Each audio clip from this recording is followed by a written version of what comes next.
오늘 하나님 말씀 마태복음 10장 24절에서 31절 말씀입니다. 우리 한 절씩 교독하고요, 마지막은 합독하도록 하겠습니다. 제자가 스승보다 높지 않고 종이 주인보다 높지 않다. 제자가 제 스승만큼 되고 종이 제 주인만큼 되면 충분하다. 그들이 집주인을 바알세불이라고 불렀거든. 하물며 그 집 사람들에게야 얼마나 더 심하겠느냐. 그러므로 너희는 그들을 두려워하지 말아라. 덮어둔 것이라고 해도 벗겨지지 않을 것이 없고 숨긴 것이라 해도 알려지지 않을 것이 없다. 내가 너희에게 어두운 데서 말하는 것을 너희는 밝은 데서 말하여라. 너희가 귓속말로 듣는 것을 지붕 위에서 외쳐라. 그리고 몸은 죽일지라도 영혼은 죽이지 못하는 이를 두려워하지 말고 영혼도 몸도 둘 다 지옥에 던져서 멸망시킬 수 있는 분을 두려워하여라. 참새 2마리가 한 양에 팔리지 않느냐. 그러나 그 가운데서 하나라도 너희 아버지께서 허락하지 않으시면 땅에 떨어지지 않을 것이다. 아버지께서는 너희의 머리카락까지도 다 세어놓고 계신다. 그러니 두려워하지 말아라. 너희는 많은 참새보다 더 귀하다. 아멘. 성도 여러분, 오늘 본문을 보시면 가장 많이 반복되는 문장이 하나 있습니다. 어떤 것인지 아시겠죠? 바로 두려워하지 말아라, 이 문장입니다. 두려워하지 말아라. 첫 번째로 이 두려워하지 말라고 나오는 구절이요, 26절입니다. 26절. 여기서 말하는 너희는 예수님의 12제자들이죠. 오늘 말씀은 예수님이 이 제자들을 전도를 보내시면서 이 12제자들에게 하시는 말씀입니다. 그리고 그들은 그 제자들을 박해하는 사람들, 서기관, 바리새인 이런 사람들이 되겠습니다.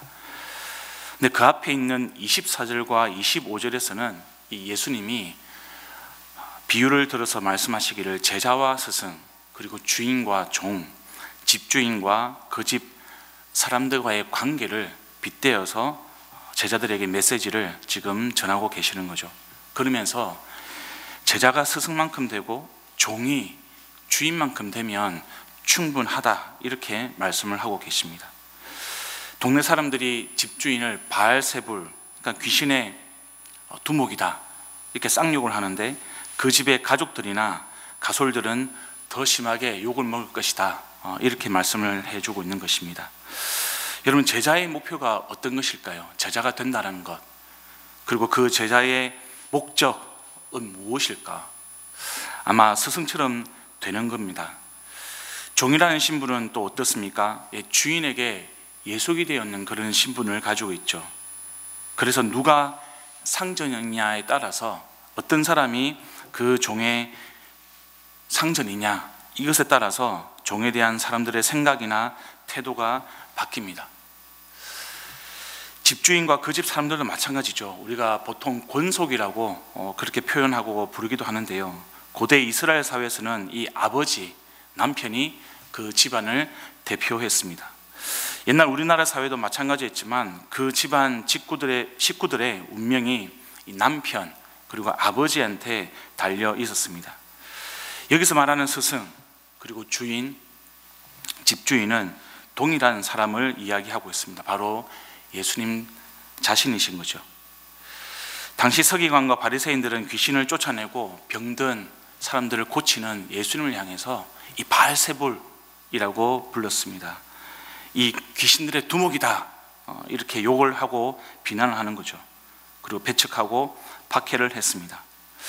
그러니까 지금 예수님이 이 제자들을 전도를 보내시면서 말씀하시는 핵심은, 너희들은 나를 따르는 제자니까, 그리고 너희들은 나에게 속해 있는 종이니까, 그리고 나와 운명을 함께하는 같은 식구니까, 사람들이 너희들을 나에게 하듯이 그렇게 배척하고 비난하고 박해를 해도 그것은 당연하다는 겁니다. 당연하다는 것. 그래서 전도하면서 내가 너희들을 보내는데 실제 너희들이 욕을 먹고 비난을 받고 핍박을 당해도 그것은 당연한 것이니까 그것 때문에 두려워 하지 말라는 겁니다. 저와 여러분은 우리 자신이 예수님의 제자가 되기를 소망하는 사람들입니다. 그리고 예수님 닮고 싶어요. 예수님처럼 되고 싶습니다. 우리가 기도할 때, 찬양할 때, 예배 드릴 때 그렇게 결단하고 또 고백하기도 합니다.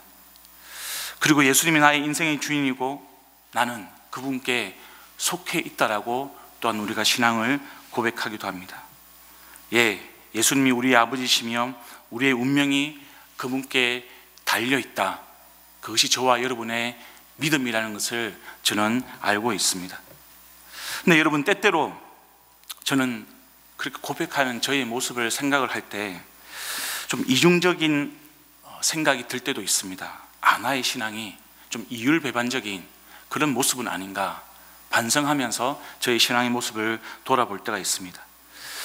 제자가 되고 싶은 마음은 사실인데요, 예수님이라는 그 스승의 성공과 영광만을 내가 담고 싶어 하는 그런 마음, 종으로서도 마찬가지죠. 집안의 권속으로서도 마찬가지입니다. 내가 속해 있는 그 주인 예수님, 내가 나의 아버지라고 고백하는 그 하나님, 능력이 많고 세상에 알아주는 그런 존재였으면 하는 그런 마음이 제 안에 있음을 보게 됩니다. 근데 여러분, 예수님의 이 12제자들의 삶을 가만히 지켜보면 또 그 12제자들이 이 세상을 떠나갈 때 마무리했던 그 마지막 모습을 보면 믿음이라는 것이 무엇일까? 제자가 되는 것이 무엇일까를 고민하게 되는 겁니다. 고대 역사가였던 에우세비우스라는 사람이 쓴 교회사라는 책이 있는데요, 그 교회사의 책을 보면 이 12제자의 죽음의 모습이 나와 있습니다. 베드로는 로마에 가서 전도하다가 십자가에 거꾸로 매달려서 순교했습니다. 안드레는 그리스에 가서 전도하다가 X자형으로 십자가에 매달려 순교했다고 기록을 하고 있습니다. 세베대의 아들 야고보는 어떻게 죽었냐면 이 12제자 중에서 가장 먼저 순교했는데 예루살렘에서 이 헤롯 아그리파 1세에게 칼로 목을 베어서 순교하였습니다. 알페오의 아들 야고보는 팔레스타인, 이집트, 시리아에서 복음을 전하다가 군중들로부터 곤봉과 방망이로 매맞아 죽었습니다. 빌립은 이 소아시아 중서부 프리지아라는 지역에서 십자가형을 받아서 그 역시도 순교하였습니다. 바돌로메는 인도와 아르메니아에 가서 전도하다가 참수를 당했습니다. 도마는 고대 이란에서 전도하였고요, 인도에 가서 복음을 선포하던 중에 돌에 맞아서 마지막 인생을 마감을 했습니다. 마태는 유대 지역을 순회하다가 에티오피아로 이동했습니다. 그리고 에티오피아에서 복음을 전하다가 순교했습니다.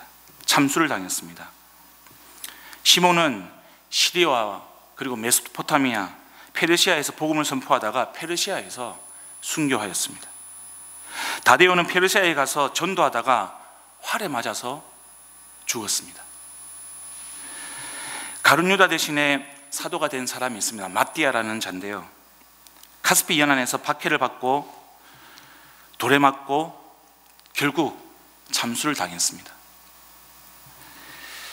사도 요한은 십자가나 어떤 참수를 당하는 그런 결과는 아니었지만 그도 순교 못지않게 밤모섬에서 유배 생활을 했고 모진 박해를 받고 살았습니다. 여러분, 12제자들 중에 누구 하나 내가 그리스도를 향하여서 내가 복음을 위해서 정말 있는 헌신을 다했는데 이제는 모아놓은 재산으로 여생을 즐기면서 인생을 마무리한 사람이 한 사람도 없었다는 겁니다. 물론 여러분, 우리는 한국이라는 곳에서 그들과 전혀 다른 그런 상황 가운데 신앙생활을 하고 있습니다. 한국에서는 순교할 수 있는 그런 상황까지는 전혀 아닙니다. 근데 여러분, 예수님의 제자가 된다는 것이 무엇인지 우리는 정말 성경을 볼 때마다, 제자들의 삶을 볼 때마다 고민하지 않을 수가 없고요. 복음이 무엇인지, 제자의 삶이 무엇인지를 정말 책임감 있게 우리가 받아들여야 할 겁니다. 성도 여러분, 예수님이 제자들을 세상에 보내면서 환난과 고난을 당하는 것, 그건 당연하다는 것을 이야기하고 계시는데, 그러면 너희는 당연하니까 그렇게 살아도 어쩔 수 없어, 그걸 말씀하시는 게 아니라요, 그 환난과 고난을 당하는 것이 우리에게 자랑이라는 것을 지금 말씀을 해주고 있는 겁니다.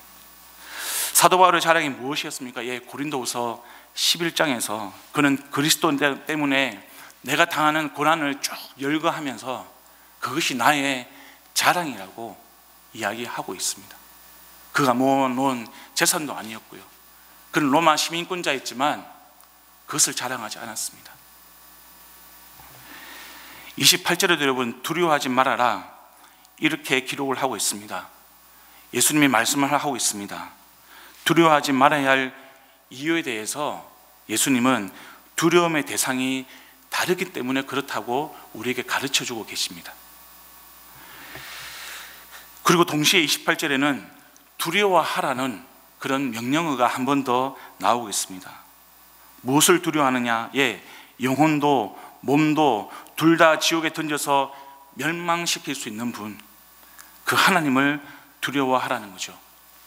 지옥이라는 개념이 나옵니다. 원어로는 게헨나라는 그런 단어인데요, 이 구약의 흰놈의 계곡을 뜻하고 있습니다. 하나님의 최종 심판을 이야기하고 있는 것이죠. 어떤 신학자들은 그렇게 선하신 하나님이 지옥을 만들 이유가 없다, 이 지옥은 그냥 상징적인, 그렇게 이해를 해야 된다라고 주장을 합니다. 근데 여러분, 예수님은 지옥을 종종 언급을 하십니다. 그래서 실제로 존재하는 것으로 우리가 보는 것이 맞습니다. 두려워하라는 것은 겁이 나서 아무것도 못하고 그냥 덜덜 떨면서 가만히 있는 것, 그것을 이야기하는 것이 아닙니다. 여기서 두려워하지 말라는 것은 의지하여라, 오직 하나님만 의지하여라, 이 뜻을 포함하고 있는 겁니다. 사랑하는 성도 여러분, 저와 여러분의 자랑이 무엇입니까? 우리가 자랑하는 것이 세상의 자랑과 무엇이 달라야 되겠습니까? 자랑하는 이유 중에서 여러분, 우리의 건강을 자랑하시겠습니까? 우리의 집값이 오른 것으로 자랑하시겠습니까? 우리의 직장이 번듯한 데를 자랑하시겠습니까? 아니면 우리의 자녀들이 좋은 대학 나오고 우리의 자손들이 많아진 것으로 자랑하시겠습니까? 자랑할 수 있겠습니다. 그것은 우리의 자유이기 때문에 그렇습니다. 그런데 여러분, 한번 고민해 보기를 원합니다. 그것이 하나님에게는 자랑이 되는가입니다. 우리의 집값이 오릅니다. 그러나 누군가는 오르는 집값 때문에 슬퍼하고 가슴 아파하고 고통받는 이들이 있습니다. 누군가의 아픔이 되는 그 자랑이 하나님의 자랑이 될 수 있는 것인가?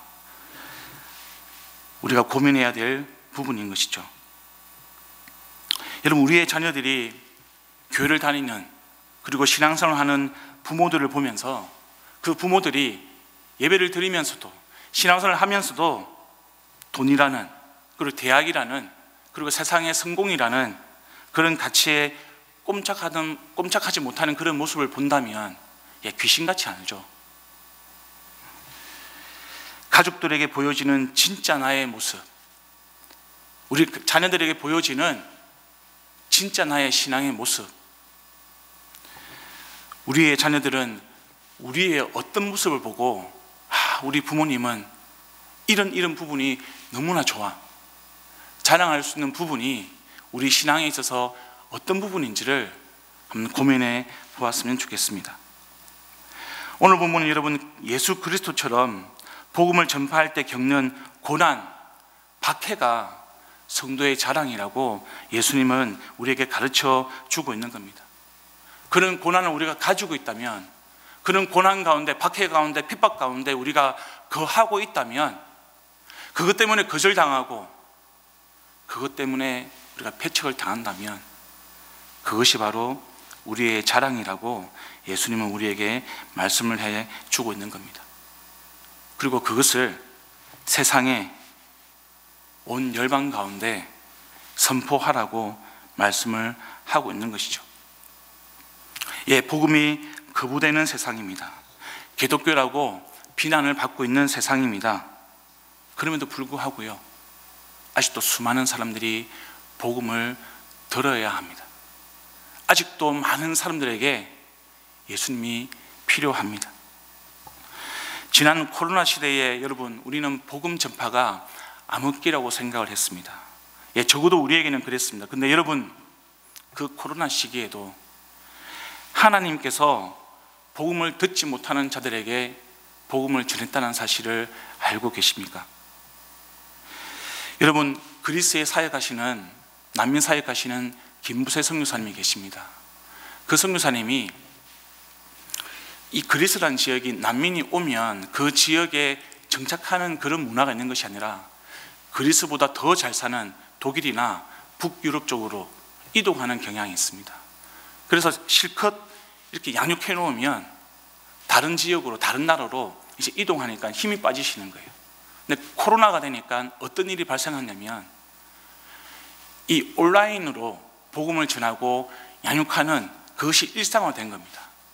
그래서 꼭 그리스에 머물지 않아도 내가 키운 그 김모세 선교사님의 제자가 영국을 가든지 독일을 가든지 노르웨이로 가든지 어느 지역으로 가더라도 온라인을 통해서 양육하고 온라인 통해서 함께 예배드리고 온라인을 통해서 그가 예수 제자로 살아가고 있는지를 확인하고 돕고 살피는 그런 일들을 할 수 있었다는 겁니다. 지금도 그 사역이 여전히 유효하고요, 지금도 여전히 하나님은 복음을 들어야 하는 사람들에게 하나님의 방법으로 하나님의 사람을 통해서 역사하고 계시다는 겁니다. 교회의 본질이 무엇입니까? 예, 복음을 전파하는 겁니다. 교회의 본질이 무엇입니까? 영혼을 구원하는 겁니다. 교회의 본질이 무엇입니까? 예, 예수 제자를 삼는 겁니다. 사람을 살리는 것, 하나님의 형상을 우리가 회복하는 것, 그것이 교회의 본질입니다. 지금 예수님은 제자들을 보내면서 지금 그 이야기를 해주고 있는 것입니다. 죽어가는 영혼들, 목적 없이 살아가는 영혼들, 참된 영생을 누리지 못하는 영혼들 너무나 많다는 겁니다. 그 교회의 본질을 저와 여러분이 잊지 않기를 소망합니다. 그 교회의 본질을 우리가 아무리 바쁘고 아무리 사는 길이 급박하다 할지라도 그 교회의 본질을 놓치지 않기를 소망합니다. 29절에 여러분 참새 두 마리가 나오는데요, 이 한 아사리온에 두 마리의 가치가 있습니다. 그러니까 한 마리는 반 아사리온이죠. 1 아사리온은 16분의 1 데나리온입니다. 한 데나리온은 노동자가 하루 품삯이라고 할 수 있겠습니다. 그러니까 이 참새 두 마리는요, 요즘 시급에도 못 미치는 그런 가치인 거죠. 그런데 이마저도 하나님이 허락하지 않으면 땅에 떨어지지 않는다는 겁니다. 이것이 무엇을 의미하느냐? 하나님이 다 주관하신다는 거예요. 30절입니다. 머리카락도 다 세어보신다. 이것은 우리의 모든 것을 아신다는 거고요. 그리고 주어가 중요합니다. 아버지입니다. 아버지. 누가 아신다고요? 아버지가 아신다고요. 저와 여러분의 머리카락을 다 세어보시는 분, 다 아시는 분이 우리의 아버지이십니다. 예수님이 제자들을 그냥 보내어놓고 그냥 알아서 전도하고 살아 돌아오면 내가 박수 쳐줄게, 그것이 아니고요, 두려워하지 말아라 말씀해놓고 예수님은 제자들에게 보내는 너희들의 아버지가 누구냐고 말씀을 해주고 있는 겁니다. 세상으로 보내는 너희들의 아버지는 머리카락 하나도 세어보시는, 너희들의 모든 것을 아시고 참새 두 마리도 다 주관하시는 하나님 아버지시다. 그러니 오직 주만 믿고 제자의 길을, 교회의 본질을, 나의 복음을 세상 가운데 전해 달라는 겁니다. 그것이 주님께서 지금 제자들을 세상에 보내시면서 말씀해 주고 계시는 겁니다. 하나님의 방식은 박해를 없애는 것이 아니라요, 박해를 견디는 방식으로 하나님 우리에게 하나님의 승리를 가르쳐 주고 계십니다. 우리 가족들에게, 우리 자녀들에게 어떤 모습으로 우리가 신앙생활 해야 되겠습니까? 우리는 자녀들에게 무엇을 두려워하지 말라고 가르쳐 주고 있습니까? 하나님은 예수님이 겟세마네 동산에서 기도하실 때에 십자가의 잔을 거두지 않으셨고요, 그 잔을 마실 수 있도록 도와주셨습니다. 두려워하지 않도록 예수 그리스도를 도와주시고 세우시고 인도해 주셨습니다. 그것이 하나님의 사랑입니다. 그 하나님의 사랑은 저와 여러분도 마찬가지입니다. 세상살이 가운데 두려움이 있고 세상살이 가운데 고난과 박해가 있을 때에 우리가 하나님, 책임져 주시는 하나님, 모든 것을 다 아시는 하나님, 그 하나님 가운데 저와 여러분의 인생의 목적을 놓치지 않는 그 성도의 길을, 그 제자의 길을 믿음으로 갈 수 있기를 우리 주님의 이름으로 축원드립니다. 이 시간 여러분, 우리 말씀을 기억하면서 함께 기도하기를 원합니다. 하나님, 내가 제자의 삶을 살아갈 때에 제자의 본질이 무엇인지를 놓치지 않게 하여 주시고, 제자의 길을 갈 때에 세상의 시험거리로 내가 넘어지지 않게 도와주시옵소서. 참새 한 마리도 책임지시고 모든 것을 아시는 주님께 나의 인생을 맡겨드립니다. 우리의 가정을 주께 맡겨드립니다. 나의 사업과 나의 회사와 나의 하는 일을, 모든 것을 주께 맡겨드립니다. 제자의 삶을 살아갈 수 있도록 도와주시옵소서. 교회를 위해서 기도해 주십시오. 우리 은혜선물교회가 제자의 공동체가 될 수 있도록 하나님, 이 공동체가 오직 복음을 자랑할 수 있는 공동체가 되게 하여 주시옵소서. 교회 일정을 위해서 기도해 주시기를 부탁드립니다. 예, 설날이 다가옵니다. 많은 가족들을 만날 것입니다. 친척들을 만날 것입니다. 그 가운데 아직도 여전히 예수님을 알지 못하고 예수님을 배척하고 복음을 거부하는 친척들과 가족들이 있습니까? 예, 그 영혼들에게 복음을 전하는 시간이 되기를 소망합니다.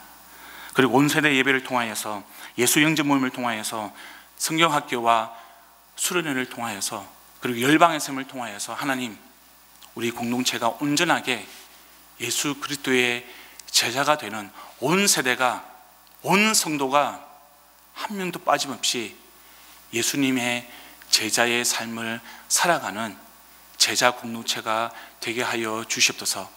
함께 기도하시고 개인 기도 제목으로 이어가시겠습니다. 기도하시겠습니다.